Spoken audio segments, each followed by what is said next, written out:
दोस्तों इस समय पे लगाई गई तोरई की फसल हमें कम से कम 2 से 3 लाख रुपए या इससे ज़्यादा का प्रॉफिट भी देके जा सकती है, क्योंकि अब लगाई गई तोरई के भाव भी हमें काफ़ी ज़ोरदार मिलेंगे आने वाले सीज़न में और उत्पादन भी इसका काफ़ी ज़बरदस्त निकलता है अगर आप ठीक तरीके से इसकी खेती कर लेते हैं।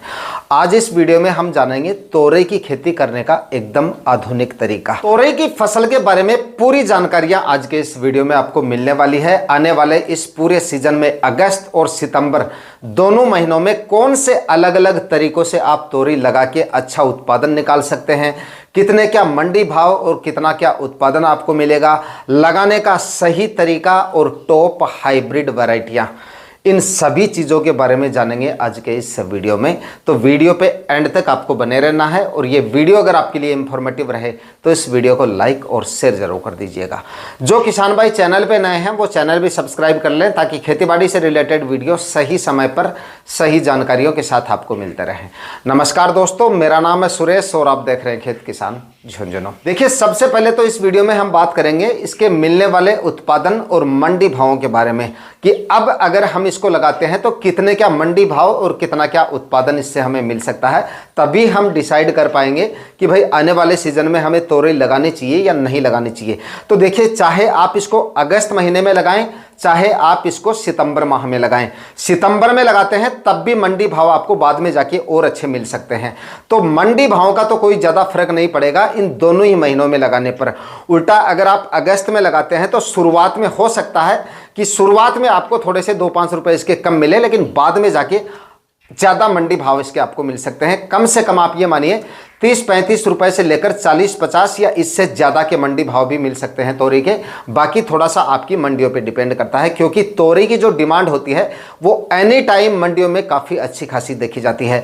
ओवरऑल एवरेज मंडी भावों की बात करें ना, मतलब सीजन में इसके जो मंडी भावों की बात करें ना, वो भी 25-30 कम से कम 25-30-35 रुपए के मंडी भाव जो है वो आराम से मिल सकते हैं। लेकिन अब अगर हम तोरई लगाते हैं तो 35-40 रुपए के एवरेज मंडी भाव आप जो है लेके चल सकते हैं। मिलने वाले उत्पादन की बात करें तो देखिए, कम से कम तोरई का जो उत्पादन है वो 150 से लेकर 250-300 क्विंटल तक आपको मिल सकता है। बाकी आपके क्लाइमेट, मिट्टी और आपके लगाने के तरीकों पे डिपेंड करता है, तो ये इसका उत्पादन हो जाता है। मतलब कि कहने का ये है कि अब अगर हम इसकी खेती करते हैं तो काफ़ी अच्छा प्रॉफिट इससे हम निकाल सकते हैं। तोरई की फसल से अच्छा उत्पादन लेने के लिए लगाने से पहले हमें यह समझना पड़ेगा कि किस प्रकार की भूमि में आपको तोरई की खेती करनी चाहिए और किस प्रकार की भूमि में ये सबसे ज़्यादा उत्पादन देती है। तो देखिए, बलुई मिट्टी और बलुई दोमट मिट्टी तोरई की खेती के लिए सर्वश्रेष्ठ मानी जाती है, जिसका पीएच मान 6 से लेकर 7 के बीच हो। ऐसी भूमि में तोरई सबसे अच्छा उत्पादन देती है, क्योंकि इस प्रकार की मिट्टी में वायु का संचार भी काफ़ी अच्छे तरीके से होता है और जल धारण की जो क्षमता होती है वो भी काफ़ी अच्छी होती है, यानी कि पानी जल्दी से सूख जाता है। ऐसी मिट्टी में तोरई की जड़ों का विकास काफ़ी शानदार तरीके से होता है। इस वजह से फल फ्रूट आपको काफ़ी जोरदार मिलते हैं और उत्पादन आपका काफ़ी बेहतर निकलता है। तो इस प्रकार की भूमि में आपको तोरई लगानी चाहिए। खास करके आप अगस्त महीने में खेती कर रहे हैं तो जल भराव जैसी समस्याएं आपकी भूमि में नहीं होनी चाहिए, पानी का ठहराव बिल्कुल नहीं होना चाहिए। ऐसी भूमि में अगर आप तोरई लगाते हैं तो बेहतर उत्पादन आप आने वाले सीजन में निकाल सकते हैं। दोस्तों, तोरई की फसल को गर्म और नम जलवायु काफ़ी ज़्यादा पसंद है। ऐसे मौसम में मतलब तोरई जो है वो काफ़ी अच्छे से फल फूलती है और काफ़ी अच्छा उत्पादन हमें दे देती है। जो फिलहाल इस तरह का मौसम चल रहा है, मतलब ये मौसम तोरई की खेती के लिए काफ़ी ज़्यादा उपयुक्त है। ह्यूमिडिटी कई बार ज़्यादा बढ़ जाती है, धूप वगैरह नहीं निकलती है, लगातार 3-4 दिन तक बारिश वगैरह होती है, तब हमें कुछ स्प्रे वगैरह लेने पड़ सकते हैं। मतलब इसमें रस चूसने वाले कीट और अदर फफूंद जनित रोगों का प्रकोप भी बढ़ जाता है, तो तब हमें कुछ 1-2 स्प्रे इसमें लेने पड़ सकते हैं। लेकिन अगर हम इसको अगस्त में लगाते हैं तो बाद में जाकर तब तक इसकी लताएं जो फैलनी शुरू होती हैं तब तक बारिश वगैरह काफ़ी कम हो जाती हैं, तो उसके बाद में आपको उतना ज़्यादा परेशान नहीं करता है ये बरसात का सीजन। तो सही तरीके की लगाने की बात करें तो किस तरह से मतलब आप ज़्यादा से ज़्यादा उत्पादन निकाल सकते हैं। तो ज़मीन को अच्छे से तैयार करने से पहले आपको इसमें सड़ी हुई गोबर की खाद काफ़ी अच्छी मात्रा में डालनी है। मतलब ऑर्गेनिक खाद, मतलब इसमें जितनी ज़्यादा होगी उत्पादन उसका आपको उतना ही बेहतर मिलेगा और रोग बीमारियां उतनी ही कम आपको देखने को मिलेगी। मतलब रोग प्रतिरोधक क्षमता इसकी काफ़ी अच्छी होनी चाहिए, तभी इससे बेहतर उत्पादन आपको मिलेगा। तो ऑर्गेनिक खाद आप मतलब जितनी अच्छी मात्रा में डाल सकते हैं वो आप डालिए। कम से कम 5 से 6 ट्राली एकदम कंपोस्ट हुई गोबर की खाद आप डालें। करीब 1 से 1.5 साल पुरानी गोबर की खाद है तो आप वो डालिए। कच्चा गोबर आपको भूल कर भी नहीं डालना है। तो 5-6 ट्राली 1 एकड़ में सड़ी हुई गोबर की खाद डाल दीजिए। उसके बाद आप एक रोटावेटर निकलवा दीजिए ताकि जो गोबर की खाद और डलियां वगैरह हैं वो अच्छे से मिट्टी के अंदर मिक्स हो जाएं। उसके बाद में 3-4 दिन धूप में उसको पड़ा रहने दें, क्योंकि बारिश वगैरह होगी तो मिट्टी ज़्यादा नमी नहीं होनी चाहिए मिट्टी के अंदर। उसके बाद में एक कल्टीवेशन आप कल्टीवेटर से निकाल लीजिएगा। कल्टीवेटर से निकालने के बाद में एक कल्टीवेशन फिर आप 2-3 दिन जमीन को पड़ा रहने दें। फिर आखिरी का कल्टीवेशन निकालने से पहले रासायनिक खाद उर्वरक आपको इसमें काफ़ी अच्छी मात्रा में डालने हैं। देखिए, तोरी में आप खाद उर्वरक जितनी अच्छी मात्रा में डालेंगे उतना ही बेहतर उत्पादन तोरी की फसल से आप निकाल पाएंगे। तो इसके लिए आपको करीब 50 से 60 केजी डीएपी खाद या टीएसपी ले सकते हैं। उसके बाद में करीब 30 से 40 केजी आप इसमें म्यूरेट ऑफ पोटाश डालना है आपको, ज़मीन के हिसाब से कि किस तरह की मिट्टी है, डिमांड के हिसाब से, रिक्वायरमेंट के हिसाब से आपको लेना है। उसके बाद में यूरिया खाद की बात करें तो 20 से 25 केजी इसमें यूरिया खाद आपको लेनी है। यूरिया खाद 25 केजी से ज़्यादा लेने की आवश्यकता इसमें नहीं है। कुछ इस तरह से आप ये खाद उर्वरक इसमें डालें। साथ में एक फंगिसाइड भी ऐड कर लें। 500 ग्राम 1 एकड़ के हिसाब से जो कार्बनडाजिम 50% आता है वो ले लीजिएगा। आखिरी कल्टीवेशन से पहले बराबर मात्रा में ये सारे खाद उर्वरक आप डाल के उसके बाद आखिरी का एक कल्टीवेशन करें। उसके बाद में 6-6 फीट की दूरी पे या 7-7 फीट की दूरी पे आप इसके लिए बेड तैयार करें। बेड की ऊंचाई कम से कम 1.5 फीट रखें। बेड की साइज या बेड की क्वालिटी आपकी जितनी अच्छी होगी उत्पादन उतना ही बेहतर मिलेगा, क्योंकि जड़ों का विकास उतना ही अच्छे से होगा। तो 3 फीट करीब बेड की चौड़ाई रखें और ऊंचाई करीब कम से कम 1.25 से 1.5 फीट तो आपको रखनी है। इस टाइप का आपका बेड बनाना है। और जिस समय पे बेड बना रहे हैं उस समय पे सुनिश्चित करें कि मिट्टी में ज़्यादा नमी नहीं होनी चाहिए। मिट्टी जो है आपकी एकदम भुरभुरी रहनी चाहिए। इस तरह से मिट्टी का लड्डू जो है वो नहीं बनना चाहिए। इस प्रकार की मिट्टी जब हो जाए उसके बाद आपको बेड बनाने का कार्य जो है वो शुरू करना है। तो अगस्त में लगा रहे हैं तो 7-7 फीट की दूरी पे आप इसके लिए बेड तैयार करें और उसके बाद में इसमें 20-21 माइक्रोन की प्लास्टिक मल्च भी आपको इसमें जरूर लगाना है। प्लास्टिक मल्च लगाएंगे तो इससे भी आपका उत्पादन काफ़ी अच्छा रहता है। प्लांट आपके काफ़ी हेल्दी और स्वस्थ रहते हैं। जड़ों का विकास भी काफ़ी अच्छे से होता है और मतलब पानी की रिक्वायरमेंट भी बाद में जाके थोड़ी कम हो जाएगी अगर प्लास्टिक मल्च लगाते हैं। खरपतवार भी आपको ज़्यादा परेशान नहीं करेंगे। तोरी की फसल में भी खरपतवार अगर आप मैनेज नहीं रखते हैं, खरपतवार जितने ज़्यादा होंगे रस चूसने वाले कीटों का प्रकोप बढ़ेगा। उससे आपको स्प्रे इंसेक्टिसाइड वगैरह का इस्तेमाल ज़्यादा करना पड़ेगा। तो इसलिए आपकी फसल भी प्रभावित होगी और आपका खर्चा भी कहीं ना कहीं बढ़ जाता है। तो खरपतवार आपको मैनेज रखना है। आपकी बाड़ी को आपको एकदम साफ सुथरा रखना है ताकि बेहतर उत्पादन तोरी की फसल से आप निकाल सकें। तो दोस्तों, अगस्त महीने में अगर आप तोरी लगाने की सोच रहे हैं तो इस माह में आप तोरी को जमीन पे बेलों को नहीं रख सकते।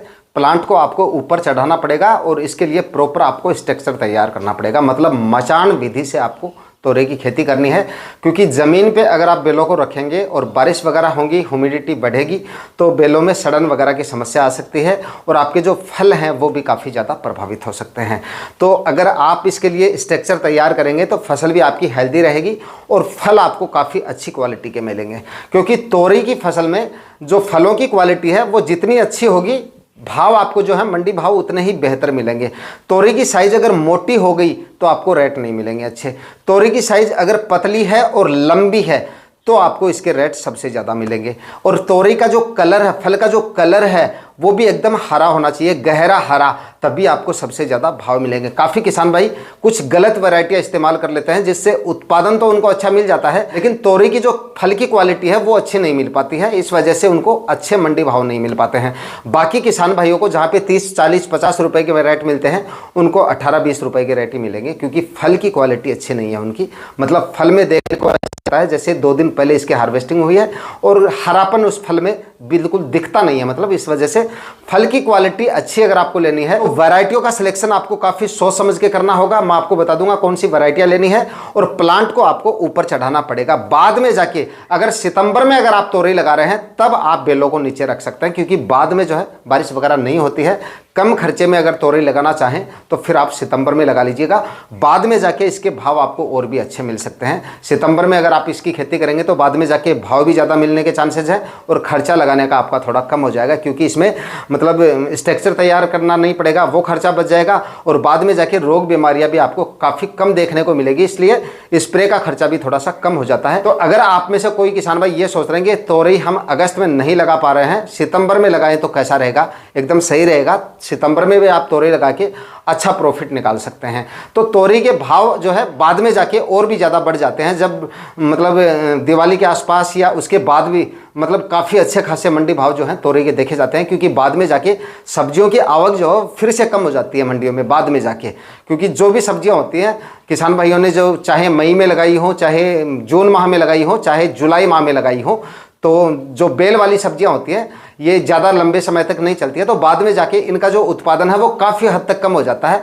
इस वजह से अगर आप सितंबर में लगाएंगे तो भाव आपको उल्टे ज़्यादा मिलने के चांसेस है। तो वो आप पे डिपेंड करता है, आप देख लीजिएगा, आप बाकी आपके एरिया और आपके क्षेत्र पे डिपेंड करता है कि किस टाइम पे आपके क्षेत्र में जो भाव हैं वो ज़्यादा मिलते हैं। लेकिन एक आइडिया से मैं आपको बता रहा हूँ काफ़ी सालों के अनुभव के हिसाब से कि सितंबर में अगर आप लगाते हैं तो अगस्त के मुकाबले आपको ज़्यादा भाव मिल सकते हैं। तोरई की सबसे बेस्ट वैरायटियों की बात करें तो क्लाउज कंपनी की Vinayak variety, east west company की नागा वैरायटी और ईस्ट वेस्ट की एक और आती है LU 730 वैरायटी, ये भी काफ़ी अच्छी वैरायटी है। नाउन्यू सीड की रजनीश वैरायटी भी काफ़ी अच्छी है और सकाटा कंपनी की 8344 वैरायटी, ये सारी वैरायटियाँ ऐसी हैं जिनसे उत्पादन भी आपको काफ़ी ज़ोरदार मिलता है और जो फल की क्वालिटी है जो मैंने आपको बताई थी वो भी आपको इससे काफ़ी ज़ोरदार मिल जाती है। इस वजह से भाव भी आपको इनके काफ़ी ज़ोरदार मिलेंगे। तो आप इन वैरायटियों का सिलेक्शन कर सकते हैं और अच्छा उत्पादन आने वाले सीजन में तोरई की फसल से ले सकते हैं। देखिए, तोरई की फसल में जैसे ही तोरई का जर्मिनेशन होता है 10 से 15 दिन बाद में आपको स्प्रे जो है समय समय पे ले लेने हैं, क्योंकि तोरई की फसल में शुरुआती दिनों से ही रस चूसने वाले कीट और फफूंद जनित रोग, जो बेलों में सड़न वगैरह की समस्या आ जाती है, वो समस्याएं काफ़ी ज़्यादा देखी जाती हैं। तो आप बदल बदल के इंसेक्टिसाइड और फंगिसाइड हर 10 दिन के अंतराल से स्प्रे लेते रहें, ताकि बेहतर उत्पादन तोरई की फसल से आपको लगातार मिलता रहे और फसल आपकी ज़्यादा प्रभावित ना हो। शुरुआती अवस्था में आपको क्या करना है, शुरुआत में आपको एमिडाक्लोप्रिड 17.8% में आता है, वो ले लीजिए और UPL का साफ ले लीजिए जिसमें कार्बनडाजिम और मैनकोजेब होता है 12 और 63% में, ये स्प्रे निकाल दीजिए। उसके बाद में थाइमिथॉक्सम 25% में आता है, वो ले लीजिए। तीसरा स्प्रे 10 दिन बाद में, मतलब जब आपकी फसल 40-45 दिन की आ जाती है उस समय पे आप ले सकते हैं, एमिडाक्लोप्रिड 70% में आता है, वो ले लीजिएगा। उसके बाद में जब फ्रूटिंग स्टेज शुरू होती है तो फ्रूट फ्लाई का अटैक भी तोरई की फसल में सबसे ज़्यादा देखा जाता है, तो इसके लिए आपको पूरे प्लॉट में फ्रूट फ्लाई ट्रैप लगा देने हैं, ताकि इंसेक्टिसाइड का इस्तेमाल आपको कम से कम करना पड़े। और येलो और ब्लू स्टिकी जो ट्रैप हैं वो आपको शुरुआती दिनों में आपको प्लॉट में लगा देने हैं, जिससे आपके जो इंसेक्टिसाइड वगैरह का खर्चा है वो काफ़ी हद तक कम हो जाता है और कीटों की पहचान भी आप कर पाएंगे कि कौन से कीटों का प्रकोप आपकी फसल में हो रहा है। तो ब्लू और येलो स्टिकी ट्रैप जो है वो आपको जरूर लगा देने हैं। इसमें फ्रूट फ्लाई के लिए भी आपको समय समय पे स्टेप लेने हैं, क्योंकि फ्रूट फ्लाई की वजह से भी काफ़ी हद तक तोरई का उत्पादन जो है वो प्रभावित हो जाता है। कुछ ये ज़रूरी स्टेप जो हैं वो आपको बुआई के बाद में, जैसे ही जर्मिनेशन होने के बाद में 10 से 15 दिन की जब आपकी फसल हो जाती है, जैसे स्प्रे के लायक हो जाए उसी समय पे प्रिवेंटिव से ही आपको स्टेप ले लेने हैं, ताकि उत्पादन बेहतर आपको मिल सके। तोरई की फसल के बारे में पूरी जानकारियां आज के इस वीडियो में आपके साथ शेयर की हैं। वीडियो अगर आपके लिए इंफॉर्मेटिव रहा तो इस वीडियो को लाइक और शेयर जरूर कर दीजिएगा। चैनल पे नए हैं तो सब्सक्राइब जरूर कर लीजिएगा। मिलते हैं किसी और वीडियो में नए टॉपिक के साथ, तब तक के लिए जय हिंद, वंदे मातरम।